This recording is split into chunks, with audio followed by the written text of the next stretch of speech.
PNP education रे समस्तंकर स्वागत। आज आम जानवाक जाऊँ जहाँ तुम थंबनेल देखि बुझीपार। आज आम जानवाक जाऊँ भारतर तीनोटी मुख्य अनुष्ठान संगठन विषय तार इतिहास तार अध्यक्ष मुख्यालय विषय आम जानवाक जाऊँ। से अनुष्ठान गुड़िक कौन कौन गोटे है एसबीआई आ गोटे है डीआरडीओ आ गोटे है भारतर इलेक्शन कमिशन विषय आम जानवाक जाऊँ यह वीडियो माध्यम। तो प्रथम आम जानवा कौन प्रथम आम जानवा क्या विषय एसबीआई विषय। तो तुम मान मन प्रश्न उठुव एसबीआई केबे आसिला एसबीआई यही रूप केबे आसिला। आम जानूचे एसबीआई आगरू यही रूप नथिला। एसबीआई रो फुल फॉर्म कौन state bank of India. State bank of India T तार यही अवस्था केबे आसला 1 अप्रैल 1955 रे ई एसबीआई रूप को यही एसबीआई बैंक आसिला। प्रथम यह अन्य रूप थिला। यार प्रथम चेयरमैन के थिले जन्मथाई थिले जे भारतीय नथिले भारतीय नथिले और प्रथम भारतीय चेयरमैन के थिले एथिरे एसवी आर लेंगर थिले भारतीय प्रथम चेयरमैन आ गोटे महिला चेयरमैन थिले के अरुंधति भट्टाचार्य। आम जानिबा कहा विषय यार इतिहास विषय जानिबा। तो इतिहास रे प्रथमे 2 जनवरी 1806 रे कोलकाता रे गोटे बैंक स्थापित होइतिला और 1840 रे बॉम्बे रे गोटे बैंक स्थापित होइतिला और 1843 रे मद्रास रे गोटे बैंक स्थापित होइतिला।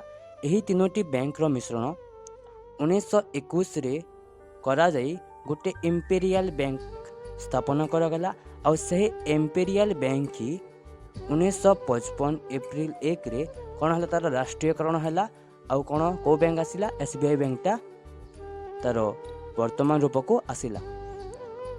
तापर आम जानवा क्या विषय यह तो है क्या इतिहास एसबीआई बैंक रो आम जानवा इतिहास सरीला आम जानवा कौन डीआरडीओ विषय जानवा।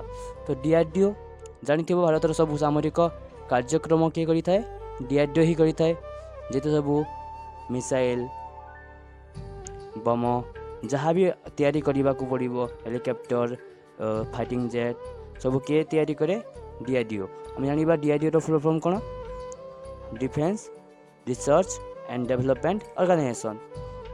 यह भारत रक्षा अनुसंधान केंद्र यह स्थापना केबे थिला 1 जनवरी 1958 रे यार स्थापना होता।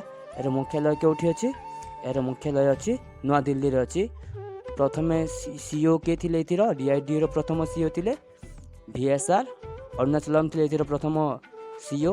वर्तमान किए अछंती एथिरो सीईओ समीर कामत वर्तमान अछन डीआरडीओ रो सीईओ के अछन वर्तमान समीर कामत अछंती। आउ यह गोटे ध्येय वाक्य अछि बलस्य मूलम विज्ञानम।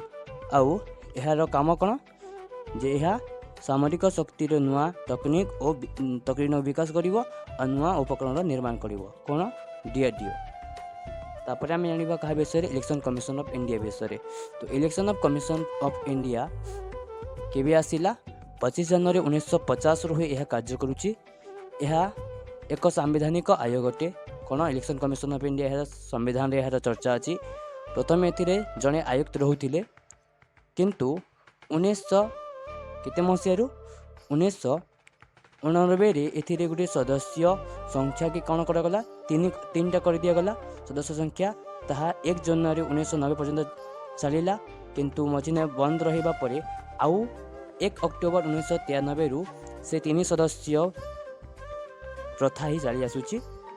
तो प्रथम चुनाव आयुक्त थिले आम भारतर सुकुमार सेन थिले प्रथम चुनाव आयुक्त थिले और प्रथम महिला चेयरमैन बा चुनाव के थिले वीएस रमादेवी थिले प्रथम चेयरमैन बा प्रथम चुनाव आयुक्त थिले के महिला चुनाव आयुक्त के थिले वीएस रमादेवी थिले। वर्तमान किए अछंती राजीव कुमार वर्तमान आमर चुनाव आयुक्त अछंती। आउ यार कार्यकाल केते गोटे चुनाव आयुक्तर कार्यकाल केते वर्ष 6 वर्ष किंबा 65 वर्ष इतिमध्य जहाँ शीघ्र पूर्ण हम ताही तांकर कार्य अवधि हम।